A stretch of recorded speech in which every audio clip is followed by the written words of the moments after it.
Hey, welcome back, guys. All right, this is going to be a today's topic video, and this is going to be for the 18th. All right, so 18th of December. We are starting out with the Two of Swords and the Nine of Swords in the reverse.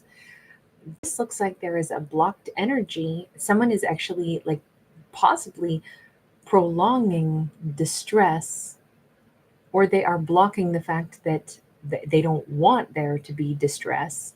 It's like they don't understand, though. The reason I'm looking at it like they could be prolonging distress without realizing it is because this is usually somebody who's like, nope, I'm not going to deal with this, but they're unaware of what their actions are actually causing. They may think that they're blocking stress when in fact they're blocking a resolution, and they may not know it. But let's see. I could still change my opinion on that depending on what comes out next. Seven of Wands in the reverse. This person's under the impression that they're not blocking anything. So hang on, let's go back. Two of Swords. Explain the Two of Swords. The Star. They say, no, I'm in a healing vibe. I don't want my healing to be disrupted. I am like way far away from this. I think they just buried it. Whatever the distressing thing is, they think that they're over it. They think that they're away from it. They think that they're healing from it. But with that blockage,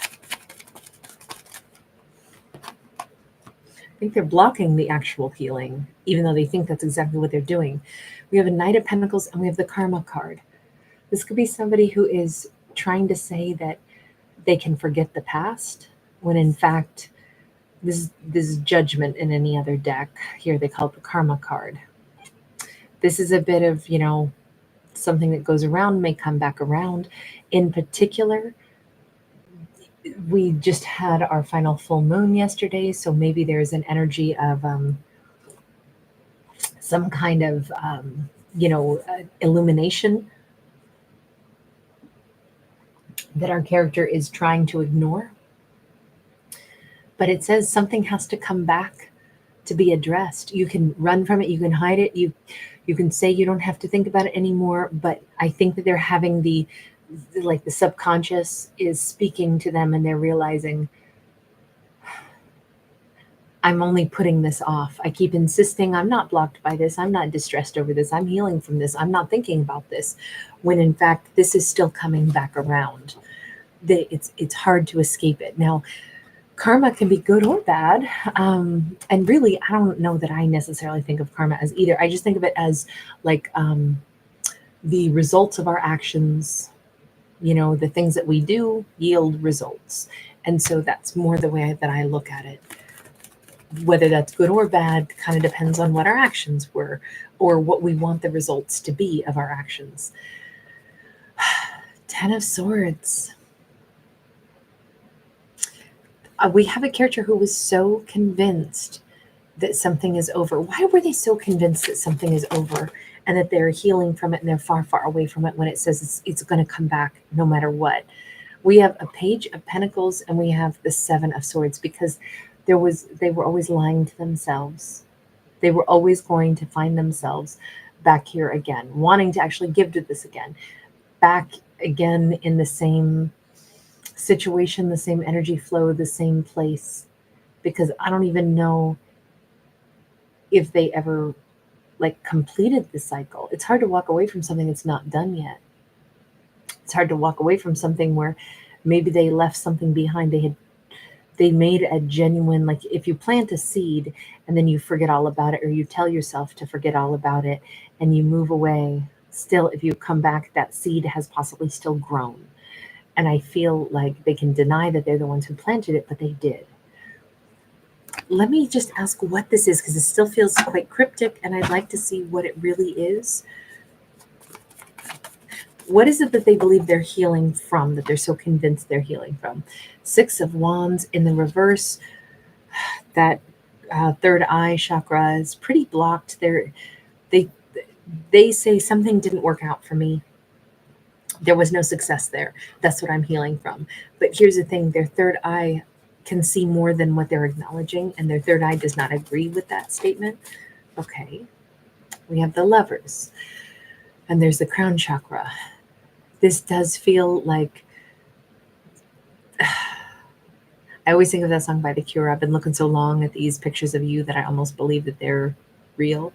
Um, Remembering you standing quiet in the rain, I should have held on to your heart, something along those lines.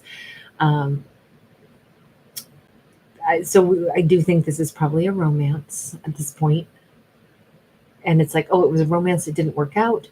All it is a snapshot in my mind. Maybe I've forgotten all about it. And it's like, well, I think it's probably a pretty vivid memory for this person. I don't know for sure if it's a masculine or a feminine. This character has come up as both. So I don't know how to, like, what we should call our character yet. I don't care about genders anyway, but for the sake of keeping the storyline straight, I try to get a, some kind of, term to refer to our character as. We have Four of Swords. Four of Swords has a heart chakra, and we have this masculine on this card who seems to be trying to heal. Again, I'm trying to heal. I'm done with this. I know it's over, but it's not troubling me anymore because it's so over. It's so done. It doesn't even matter. I'm not blocked by this. I'm so over this. So let me ask this. What is it about the full moon? Not that this is a moon card, because it's not. It's the judgment card, but we see actually a whole eclipse of the moon there as well. But what is it about, I'll say, yesterday or this full moon energy that maybe has brought to the surface? All I've been doing is prolonging this. This is something that I have to still address. King of Cups and a Five of Coins. I think this person had a meltdown. I think that they must have had a meltdown because, if they suddenly realize what their heart really means, what their heart really feels, and that crown chakra opened up. And what he realized is he misses her voice. Maybe he heard someone's voice that was a lot like hers. There's something here about the throat chakra and that Five of Coins. Either he wished all of a sudden that he could tell her something, and maybe he was like flooded with the need to share his thoughts, his emotions, his energy with her. And she's nowhere to be found because remember, he's over this. He's moving on from this. He's gone. We're going to call it a him now since we do have a king here. All of a sudden, I think that's what opened his crown chakra, is that he realizes he's been, is it Travis Tritt? And I can't keep pretending I don't love you anymore. I'm hearing that country song.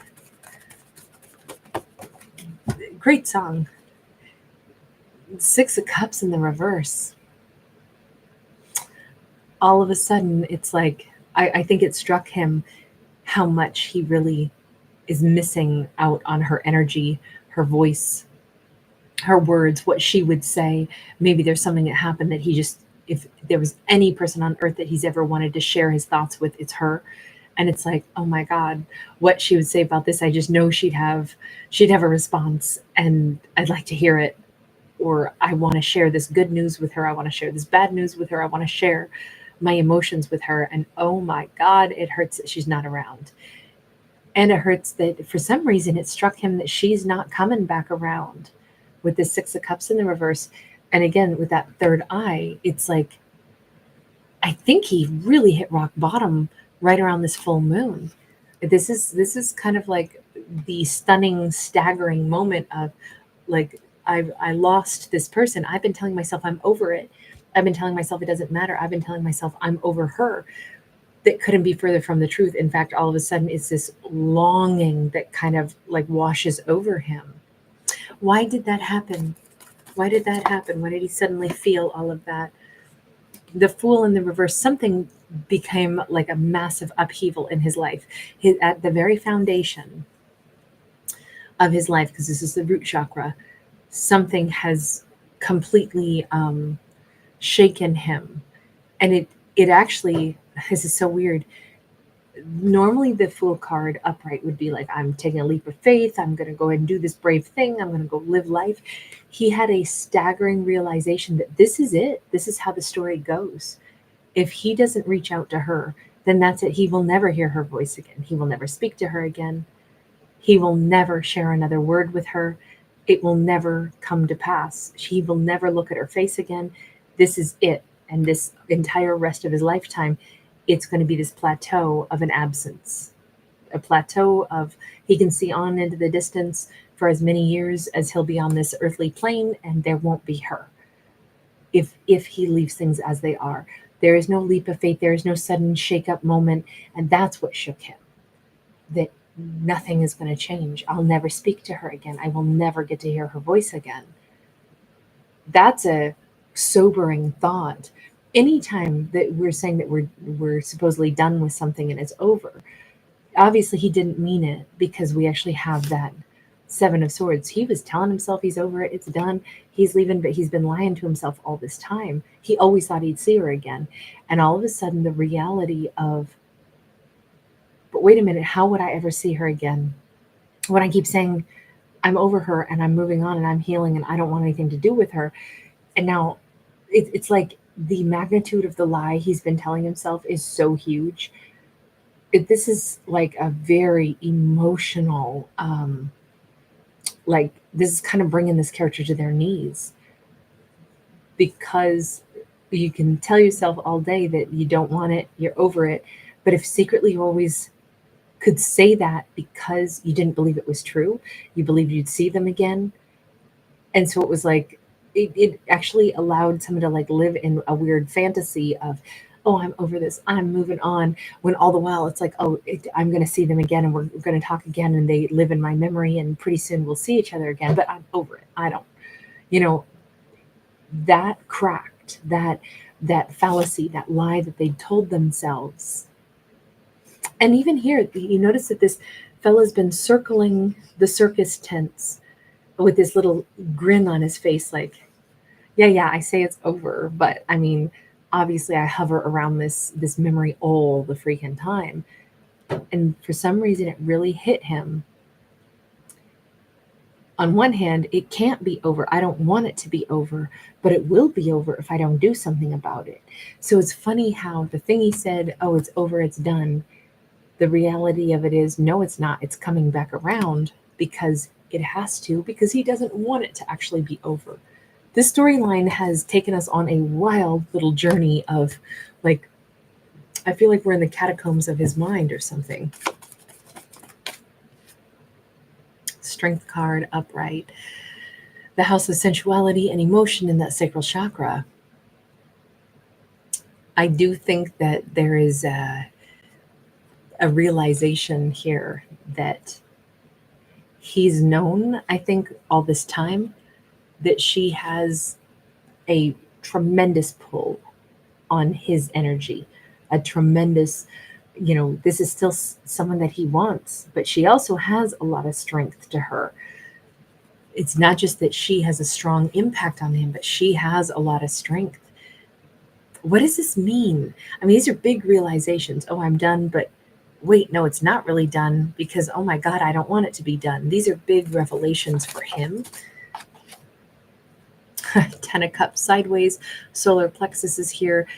It feels like these, maybe it's both of them, maybe they've both been resisting this when they actually are supposed to be a Ten of Cups, and maybe she's done the exact same thing, saying, oh, I'm over him, it's done, I have great self-control, I'm moving on, when in fact this is a shared energy, that Ten of Cups.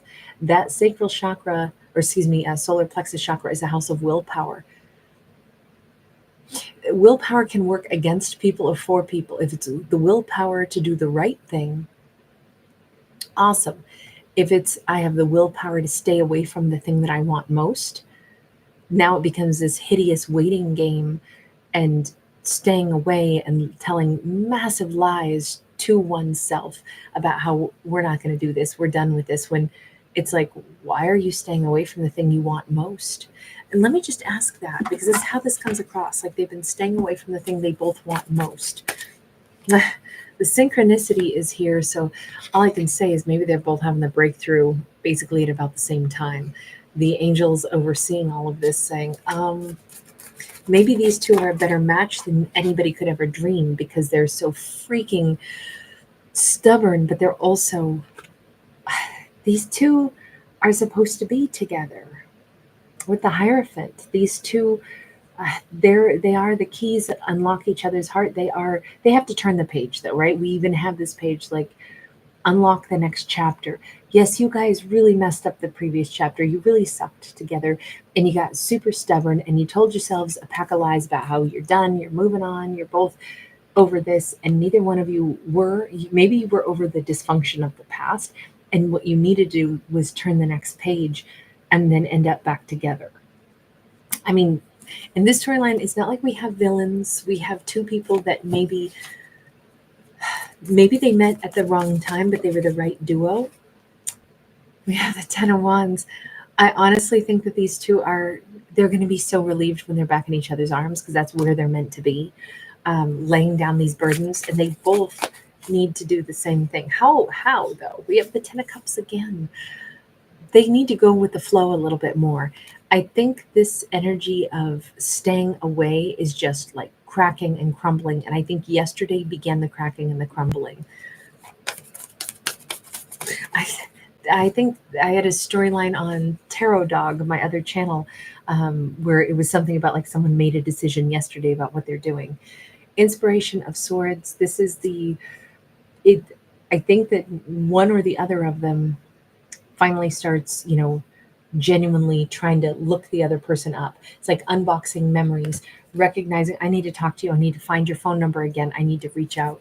This is ridiculous. I don't want to be away from you. I do feel like this is two people who they had all the possibilities of a Ten of Cups before, but maybe the timing was just not right for them. Maybe they weren't who they needed to be yet.